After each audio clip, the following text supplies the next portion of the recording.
Salut les amis. Aujourd'hui, j'aimerais vous parler de nos orientations politiques. Vous savez, cette notion d'appartenance qui est à l'origine de nos pensées et de nos actes. Commençons par la gauche et le progrès social, que beaucoup confondent avec le progressisme. Le progrès social est la recherche d'une amélioration des conditions de vie de l'être humain par un changement dans l'organisation sociale. Alors que le progressisme est une tendance politique favorable à certaines réformes sociales et économiques en opposition au conservatisme. Nous pouvons donc considérer que la gauche, le centre et la droite sont progressistes. Pourtant, la droite est aussi considérée comme conservatrice. Tous ces mots magiques sont bien pratiques pour cliver un peuple, car nous sommes tous favorables à l'amélioration de notre condition, mais conservateurs lorsqu'il s'agit de nos valeurs et de notre culture, qui sont les ancrages de notre civilisation. Certains auraient tendance à confondre le progrès social et le consumérisme. Il est nécessaire de nous questionner, car il y a une réelle différence entre être et posséder. Notre existence ne devrait jamais être valorisée par le nombre d'objets accumulés. Je vais maintenant vous donner ma définition du progrès social. Derrière le mot social, il y a une société, et donc un peuple avec un projet commun. Pour que l'on puisse parler de progrès, ce projet doit être favorable au plus grand nombre. Il est donc indispensable de mettre en son cœur toutes les activités stratégiques qui garantissent sa réalisation. Je vois par là des secteurs clés, tels que la santé, l'instruction accessible à tous, sans distinction de caste, la gestion de l'eau potable et des infrastructures de distribution, l'organisation des cités et de leurs liaisons, telles que les routes, autoroutes, mais aussi les chemins de fer et les aéroports, la gestion de l'énergie et les infrastructures de communication, la gestion des sols.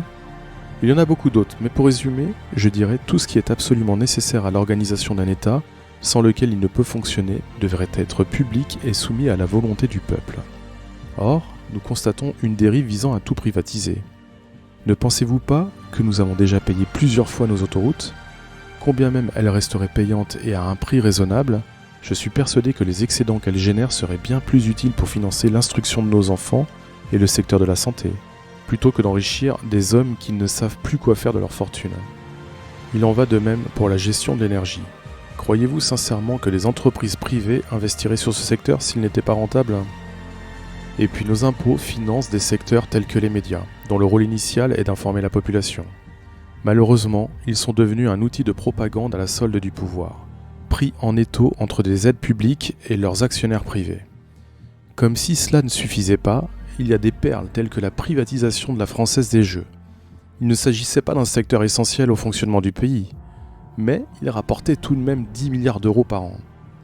Observons maintenant le centre de l'échiquier politique, ce bel endroit où les acteurs se disent social-libéral. Mais attention, il ne faut pas comprendre qu'ils sont pour un projet organisant un volet social et un volet libéral. Non, eux, ce qu'ils veulent, c'est assurer une rente en privatisant le social. Personnellement, j'ai une autre définition pour cette politique, de la haute trahison. Aujourd'hui, toutes ces privatisations créent un manque à gagner tel qu'il devient impossible d'équilibrer un budget et nous amène donc à créer de la dette. Cette dette qui enfle d'année en année nous place sous l'emprise d'un monde néolibéral. Elle permet de justifier des réformes structurelles qui feront de nous des esclaves modernes. Elle n'est pas justifiée et a été voulue pour nous asservir. Renseignez-vous sur le Forum économique mondial, présidé par un certain Klaus Schwab. Il a d'ailleurs écrit un livre qui semble être très apprécié par tous ceux qui souhaitent nous imposer ce nouvel ordre mondial, ou plus précisément un gouvernement mondial. D'ailleurs, son nouveau livre s'intitule « Covid-19, le grand reset ». Il y détaille ses souhaits. Plus de collaboration entre les gouvernements, sûrement pour mieux nous contrôler. Il ne souhaite pas revenir à l'ancienne normalité d'avant le virus, étonnant. Il souhaite la vaccination généralisée et tout mettre en œuvre pour qu'elle soit gérée à l'échelle de la planète. Ça me rappelle étonnamment la mise en place d'un passeport vaccinal et la création de citoyens de seconde zone s'ils s'y opposent. Il souhaite l'élection de Biden pour défendre ses orientations globalistes. Il souhaite la disparition du multilatéralisme, pour faire simple, qu'il n'y ait plus de négociations inter-États et que cela se fasse un cran au-dessus avec un gouvernement mondial. Je vais arrêter là, tant le projet de ces globalistes ou mondialistes me donne la nausée. En fait, il s'agit d'ôter au peuple toute notion de souveraineté et de faire disparaître leurs défenseurs qu'ils considèrent comme des conservateurs poussiéreux. Cette concentration de tous les pouvoirs qu'ils appellent de leur vœu n'est rien d'autre que l'élaboration d'une dictature mondiale détenue par une élite qui serait en mesure de décider de tout et pour tous. Cette politique étant mondiale, il deviendrait impossible d'y échapper. Et nous perdrions toute notion de libertés individuelles, pour devenir les esclaves de règles communes décidées par quelques fous. En évoquant la privatisation des secteurs clés de notre État, j'ai mis en lumière qu'il n'y aura plus de nous, et donc de projets communs.